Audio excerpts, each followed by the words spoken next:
ఒకప్పుడు ఆంధ్రప్రదేశ్ రాజకీయాలన్నా, ఆంధ్రప్రదేశ్ రాజకీయ నాయకులన్నా దేశ రాజకీయాల్లో దేశవ్యాప్తంగా ఒక మంచి పేరు, గౌరవం ఉంటూ ఉండేది. కానీ ఆంధ్ర రాజకీయాల్లోకి వైసీపీ వచ్చిన తర్వాత ఆంధ్రప్రదేశ్ రాజకీయాలన్నా, ఆంధ్రప్రదేశ్ రాజకీయ నాయకులన్నా చిన్నచూపు అసహించుకునే స్థాయికి ఆంధ్రప్రదేశ్ని ఈ వైసీపీ దిగజార్చిందని చెప్పడానికి చాలా బాధగా ఉందని చెప్పేసి, చాలా నిజంగా ఘోరంగా ఉందని చెప్పేసి కూడా నేను మనవి చేస్తా ఉన్నాను. ఆస్తి కోసం, అధికారం కోసం వైసీపీ నాయకులు ఎంతకైనా దిగజారి విధ్వంసకర విధానాలు, భయాందోళనలు, హత్య రాజకీయాలనే 3 రెక్కల మీద ఈ పార్టీ మనుగడ సాగిస్తుందని చెప్పేసి కూడా నేను ఈ సందర్భంగా తెలియజేస్తా ఉన్నాను. నేను ఆస్తి కోసం, అధికారం కోసం వైసీపీ నాయకులు ఎంతకైనా దిగజారుతారని చెప్పేసి వైఎస్ వివేకానంద రెడ్డి గారి హత్య దగ్గర నుంచి ఈరోజు దస్తగిరి హత్య వరకు కూడా చాలా స్పష్టంగా అర్థమవుతుందని చెప్పేసి మనం చేస్తాను. ఒకటే మోడస్ ఆపరెండి. ఆ రోజు వైఎస్ వివేకానంద రెడ్డి గారి హత్య జరిగిన తర్వాత ఎటువంటి నాటకాన్ని రచించారో ఈరోజు కూడా అదే విధమైన నాటకాన్ని రచించి ప్రజల్ని మభ్యపెట్టడానికి, పక్కదారి పట్టించడానికి ప్రయత్నం చేయటం చాలా ఘోరం అని చెప్పేసి కూడా నేను ఈ సందర్భంగా నేను తెలియజేస్తా ఉన్నాను. నేను ఏ విధంగా అయితే ఆ రోజు గుండెపోటుతో మరణించారని చెప్పేసి ప్రచారం పెద్ద ఎత్తున చేసి, మరణం తర్వాత, మరణం ముందు కూడా ఏ విధంగా వైసీపీ పెద్దలు వివేకానంద రెడ్డి గారిని పరామర్శించారో, లేకపోతే హత్య జరిగిన తర్వాత ఏ విధంగా నటించారో ఈరోజు కూడా అదే విధానం.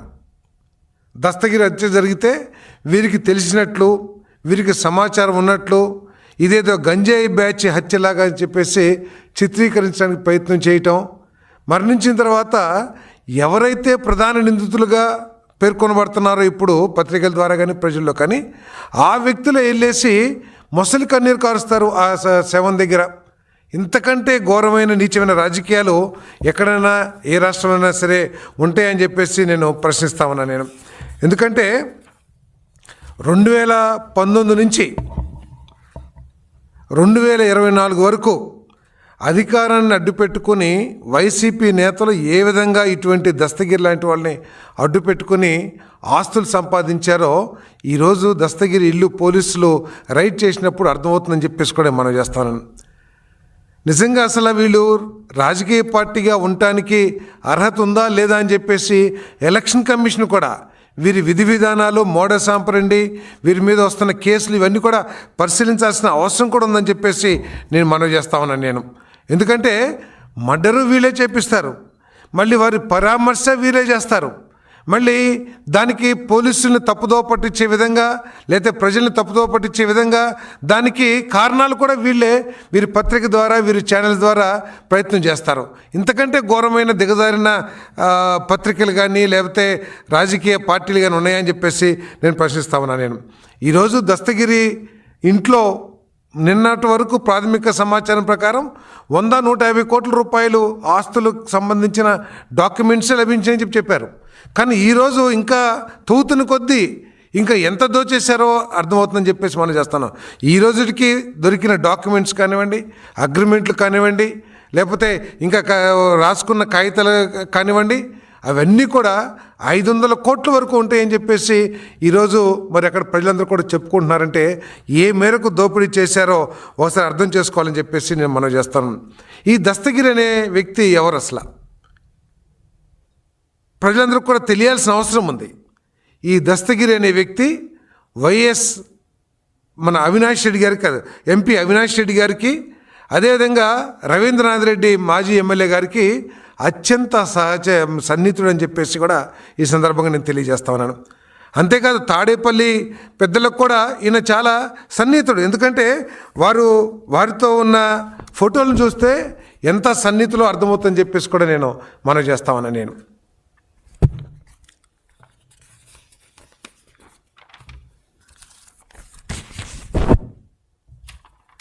ఆఖరికి ప్రతి పులివెందుల్లో జరిగే రహస్య మంత్రాల్లో, అది రాజకీయ మంత్రాలు కానివ్వండి, లేకపోతే ఇటువంటి కుట్రలు కుతంత్రాలకు సంబంధించిన మంత్రాలు కానివ్వండి, అటువంటి మంత్రాల్లో ప్రతి మంత్రంలో కూడా ఈ దస్తగిరి గారు ఉంటారని చెప్పేసి కడపలో అందరూ కూడా చెప్పుకుంటాం. అది వాస్తవం అని చెప్పేసి కూడా ఈ సందర్భంగా నేను తెలియజేస్తాను. దీంట్లో ఆశ్చర్యం ఏంటంటే చీకట్లో చంపేస్తారు, మళ్ళీ ప్రొద్దున్నే వెళ్ళేసి మొట్టమొదటిగా వీళ్ళే వాళ్ళకి నివాళులు అర్పించడం లేకపోతే మొసలి కన్నీరు కారుస్తాం చేస్తూ ఉంటారని చెప్పేసి కూడా నేను మనవి చేస్తాను. ఎందుకంటే ఈ ఫోటో చూడండి, ఎవరైతే ప్రధాన నిందితుడిగా కుట్రదారుడుగా ఈరోజు పేర్కొనబడుతున్నాడో అదే వ్యక్తి వెళ్ళి ఆ శవాన్ని పరామర్శిస్తాం ఇంతకంటే ఘోరం ఏమైనా ఉంటుందా అని చెప్పేసి మనవి చేస్తాను నేను. అదే కాదు, ఎవరైతే హత్యలో నిందితులుగా హత్యలో పాలు పంచుకున్న వాళ్ళుగా పోలీసులు పట్టుకున్నారో వాళ్ళు హత్య జరిగిన 3 గంటల్లోపు ఈ నిత్యానంద రెడ్డి గారి దగ్గరికి వెళ్ళి వారి దగ్గర ఆశ్రయం పొందారని చెప్పేసి కూడా చాలా ఆధారాలు కూడా లభించినాయని చెప్పేసి నేను ఈ సందర్భంగా నేను తెలియజేస్తాను. మరి అటువంటి వ్యక్తే వెళ్ళి అక్కడ పరామర్శిస్తున్నాడంటే ఏమనుకోవాలి? ఈ కుట్ర, ఇటువంటి కుట్రలు అసలు రాజకీయాల్లో జరుగుతాయా అని కూడా ఆశ్చర్యకరంగా ఉందని చెప్పేసి కూడా నేను మనవి చేస్తాను నేను. మరి జగన్మోహన్ రెడ్డి గారు కూడా ఈ దస్తగిరిని కుటుంబాన్ని పరామర్శించడానికి వెళ్తానని చెప్పారు. పత్రికల్లో కూడా వచ్చింది. ఎందుకు ఆయన వెళ్ళలేకపోయారని చెప్పేసి కూడా నేను ప్రశ్నిస్తా ఉన్నానని చెప్పేసి కూడా తెలియజేస్తా ఉన్నాను. అంతేకాకుండా ఈ 5 సంవత్సరాల్లో 2000 అందరూ ఇప్పుడు దాకా లభించిన ఆధారాలు కానివ్వండి, ఆ పార్టీ చేసిన విధానాలు కానివ్వండి, స్పష్టమైంది ఏంటంటే దోచుకోవటం ఒకటే లక్ష్యంగా 5 సంవత్సరాలు పరిపాలన జరిగింది. రాష్ట్రాన్ని విధ్వంసం చేయటమే ఒక విధానంగా పరిపాలన జరిగిందని చెప్పేసి ప్రజలందరూ కూడా అర్థం చేసుకున్నారు.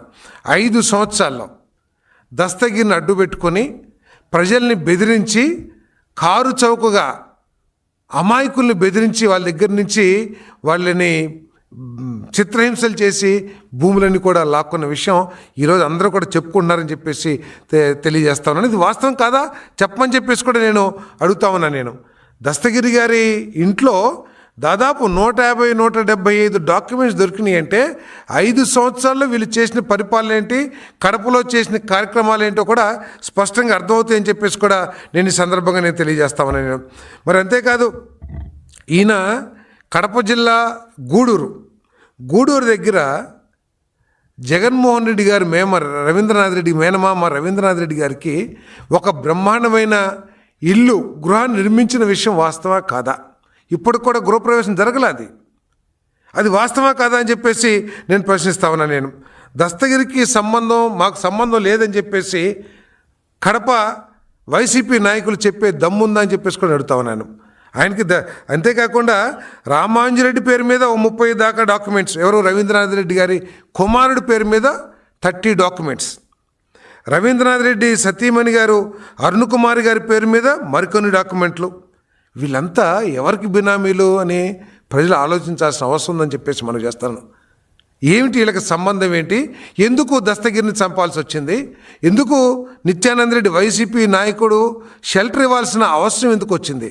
అంటే వాడుకొని పార్టీ కార్యకర్తల్ని ఈ విధంగా వాడుకొని వారి అమాయకత్వాన్ని, వారి పేదరికాన్ని ఆసరాగా చేసుకుని ఈ విధంగా వాడుకొని వారి పేరు బయటకు రాకోకుండా ఈ విధంగా హతమార్చడం, ఎలిమినేట్ చేయటం అనేది వైసీపీ యొక్క విధానం అని చెప్పేసి నేను అడుగుతా ఉన్నాను.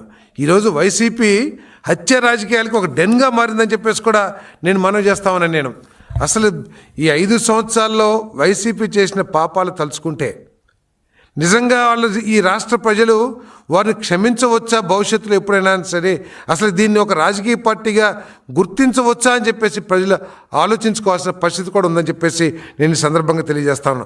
అన్నపూర్ణమ్మ ఆలయం వద్ద వృద్ధ దంపతులను బెదిరించి భూములు లాక్కోవటం, పోలీసు సంక్షేమానికి చెందిన భూములు లాక్కోవటం, అదేవిధంగా బొక్కవంక జలాశయం వద్ద 35 ఎకరాలు భూ కబ్జా, రైల్వే ఉద్యోగుల ప్లాట్ల కబ్జా, ఇలా చెప్పుకుంటూ పోతే అంతులేని పాపాలు గత 5 సంవత్సరాలు చేశారని చెప్పేసి నేను మనవి చేస్తాను. ఇవన్నీ కూడా తాడేపల్లి నాయకులకు తెలియకుండా జరిగినాయి అని చెప్పేసి అడుగుతా ఉన్నాను. ఒకవేళ తెలుసుంటే ఆ రోజే కనుక చర్యలు తీసుకుంటే ఇటువంటి దారుణాలు, మారణ హోమాలు జరగవు కదా. అంటే మీరు తీసుకోలేదంటే ఏంటి? దీని వెనక మీ హస్తం కానీ లేకపోతే మీ ఆశీర్వాదాలు కానీ ఉన్నాయని చెప్పేసి ప్రజలందరూ అనుకోవాల్సిందే కదా అని చెప్పేసి కూడా నేను ప్రశ్నిస్తా ఉన్నాను నేను. మరి పోలీసు అధికారుల నుంచి వృద్ధుల వరకు బలవంతంగా లాక్కుని రోడ్డును పడేశారు. రైల్వే ఎంప్లాయీస్, పోలీస్ ఎంప్లాయీస్ సంక్షేమం కోసం పోలీసులకి ప్రతి ఒక్కరం కూడా మనం వారికి ఇంకేదైనా సహాయం చేస్తానికి ముందుకెళ్ళాలి. కానీ మన ప్రాణాలని మన గౌరవాల్ని కాపాడుతున్న పోలీస్ డిపార్ట్మెంట్ భూములు కూడా లాక్కుంటాం అంటే, వారి సంక్షేమానికి ఇచ్చిన భూములు లాక్కుంటాం అంటే ఇంతకంటే దిగజారే ఆలోచనలు ఏ రాజకీయ పార్టీ కానీ ఏ నాయకులు కానీ చేయరని చెప్పేసి కూడా నేను ఈ సందర్భంగా తెలియజేస్తాను. ఎందుకు హత్య జరిగింది ఈరోజు? ఏదో రియల్ ఎస్టేట్ లావాదేవీలు లేదా పంపకాల్లో తేడాలు అంటున్నారు. అంటే పంపకాల్లో తేడాలున్నా, రియల్ ఎస్టేట్లో వివాదాలున్నా అంటే వైసీపీ విధానం ఇక నేరుగా హత్యలేనా? ఓకే, వివాదాలు ఉండొచ్చు. రియల్ ఎస్టేట్లో పార్ట్నర్స్కి లేకపోతే ఇద్దరు వ్యక్తులకి వివాదాలు రావచ్చు. వచ్చినప్పుడు ఏం చేస్తాం? మొట్టమొదటిగా పోలీస్ స్టేషన్కి వెళ్తాం, లేకపోతే న్యాయస్థానానికి వెళ్ళి న్యాయం కోసం పోరాడతాం. అంతేగాని పోలీస్ స్టేషన్లు అక్కర్లేదు, న్యాయస్థానాలు అక్కర్లేదు, నేరుగా ఎలిమినేషన్ ప్రాసెస్ ఒక్కటే మా విధానం. దాంట్లో ముఖ్య నాయకులు ఇన్వాల్వ్ అవుతుంటే అసలు ఈ రాజకీయ పార్టీ ఇది కరెక్టా అని చెప్పేసి నేను అడుగుతా ఉన్నా. నేను వైసీపీ నాయకులు కార్యకర్తలు కూడా ఆలోచించుకోవాలి. ఈ విధానం ప్రజాస్వామ్యంలో అంటే ఎంతో కొంతమంది అయినా సరే ప్రజాస్వామ్యాన్ని గౌరవించే వాళ్ళు ఈ పార్టీలో ఉంటారని చెప్పేసి ఆలోచనతో నేను మాట్లాడుతున్నాను. నేను అసలు ఈ విధానాలని మీరందరూ ఆమోదించగలరా అని చెప్పేసి అడుగుతా ఉన్నా నేను. నాగుపాము నీడ కిందుండి ఏదో నీడలో ఉన్నామని చెప్పేసి మీరు మిమ్మల్ని మీరు మభ్య పెట్టుకుంటే ఏదో ఒక రోజు ఇటువంటి పరిస్థితులే మీ అందరికి కూడా ఇదవుతాయి అని చెప్పేసి కూడా నేను మనవి చేస్తా ఉన్నాను. ఈరోజు అనేక కేసుల్లో ఈరోజు ఒక వైసీపీ నాయకులు ఏదో కేసుల్లో ఒక పోలీస్ స్టేషన్కి వెళ్తానికి తాపత్రయపడతా ఉన్నారు. అంటే వీళ్ళ డిఎన్ఏలోనే ఈ హత్య రాజకీయాలు, ఈ కుట్రలో కుతంత్రాలు ఉన్నాయని చెప్పేసి కూడా చాలా స్పష్టంగా అర్థమవుతుంది. ఇది ఎండింగ్ కూడా కాదని చెప్పేసి ప్రజలు భావిస్తూ ఉన్నారు. ఈ దస్తగిరి హత్యతో ఇది ఆగుతుందని చెప్పేసి కూడా ప్రజలు భావిస్తలా. ఇటువంటి హత్య రాజకీయాలు భవిష్యత్తులో కూడా వైసీపీ నాయకులు, వైసీపీ అభిమానుల ద్వారా జరుగుతాయని చెప్పేసి ప్రజలు ఇంకా కూడా భయపడతా ఉన్నారని చెప్పేసి కూడా నేను మనవి చేస్తాను. ఏదేమైనా సరే ఇటువంటి హత్యల్లో ఎంత పెద్దవాళ్ళు ఉన్నా సరే, వెనక ఎంత పెద్దవాళ్ళు ఉన్నా సరే ఎవరిని ఈ ప్రభుత్వం వదిలిపెట్టబోదని చెప్పేసి మనం చేస్తాను. నేను క్షుణ్ణంగా డీప్గా వెళ్ళి ఎవరెవరిని వీరు మోసం చేశారు, ఎవరెవరు ఈ ఇటువంటి హత్య కేసుల్లో ఇన్వాల్వ్ అవుతున్నారు, ఏదైతే 2019లో మభ్యపెట్టి ప్రజల్ని పక్కదో పట్టేసరి ప్రయత్నం చేశారో అటువంటి కుతంత్రాలు ఇంకా ముందు జరగమని చెప్పేసి కూడా నేను సందర్భంగా స్పష్టంగా చేస్తాను. ఎంతటి పెద్దవాళ్ళు ఉన్నా కూడా వాళ్ళ మీద మరి చర్యలు తీసుకుంటాం. 5 సంవత్సరాల్లో ఇటువంటి భూ వ్యవహారాలు, ఇటువంటి లావాదేవీలు, ఇటువంటి భూ కబ్జాలు ఏదైతే ఉన్నాయో వాటన్నిటిని కూడా తీసుకుంటామని చెప్పేసి కూడా మనం చేస్తా ఉన్నాను. అసలు ఇవన్నీ చూస్తూ ఉంటే ఈ రాష్ట్రాన్ని ఏం చేయాలని వైఎస్ఆర్ కాంగ్రెస్ పార్టీ ఆలోచిస్తుందో ప్రజలందరూ కూడా ఆలోచించాలని చెప్పేసి నేను విజ్ఞప్తి చేస్తా ఉన్నాను. నేను ఇటువంటి వాతావరణాన్ని, ఇటువంటి హత్య రాజకీయాల్ని ప్రోత్సహించే ఒక ప్రతిపక్షం, ఒక రాజకీయ పార్టీ ఉంటే ఈ రాష్ట్ర మనుగడ ఏమవుతుందో అని చెప్పేసి కూడా ప్రజలు ఆలోచించాలని చెప్పేసి మనం చేస్తామని నేను. ఇటువంటి హత్య రాజకీయాలకి ప్రభుత్వం చూస్తూ ఉండదు. కఠినాతి కఠినంగా ఎంత పెద్దవాళ్ళు ఉన్నా సరే వీళ్ళ మీద శిక్షిస్తామని చెప్పేసి కూడా ఈ సందర్భంగా తెలియజేస్తామని నేను. ఎస్ కడప జిల్లా గూడూరులో ఇంకా ఇప్పటికి కూడా గృహప్రవేశం కాలేదనేది మాకున్న సమాచారం. గూడూరు అనుకుంటాను. గూడూరులో ఒక ఇల్లు కట్టారు. అంతేకాకుండా వారి కుమారుడు రామాంజిరెడ్డి పేరు మీద 30 డాక్యుమెంట్స్ దొరికినాయి. అంటే ఎటువంటి సంబంధాలు ఉన్నాయో ఒకరికొకరికి అనేది, అంటే 5 సంవత్సరాల్లో ఏ విధంగా కడప జిల్లాలో అమాయకులను బెదిరించి ఆస్తులు కారు చౌకగా లాక్కున్నారో కూడా ఇవన్నీ ఎస్టాబ్లిష్ చేస్తాయని చెప్పేసి మనం చేస్తున్నాం. వారి మిస్సెస్ పేరు మీద, అదేవిధంగా వారి అబ్బాయి పేరు మీద కూడా, రవీంద్రనాథ్ రెడ్డి గారి అబ్బాయి పేరు మీద కూడా ఇన్ని డాక్యుమెంట్స్ ఉంటుందని ఆలోచించాలి. ఎందుకంటే అదేదో 10 కోట్లు 20 కోట్లు అంటే ఏదో కింద స్థాయి వాళ్ళు అనుకుని ఉండొచ్చు. ఈరోజు బయటపడుతున్న డాక్యుమెంట్లు కానీ, అగ్రిమెంట్లు కానీ, లేకపోతే ఆ లెక్కల పేపర్స్ మీద ఆ పేపర్స్ అన్నీ కూడా ఎస్టిమేట్ చేస్తే 500 కోట్లు దాటిపోతుందని చెప్పేసి కూడా ఈరోజు వార్తలు వస్తూ ఉన్నాయి. అంటే ఇంత పెద్ద అమౌంట్ ఉందంటే మరి చిన్న స్థాయిలో ఏదో చిన్న చేపల్లో ఉంటాయని చెప్పేసి మరి ప్రజలు నమ్మట్లేదు. దీని వెనకాల పెద్దల హస్తం ఉందని చెప్పేసి కూడా భావిస్తానని చెప్పేసి మనం చేస్తాను.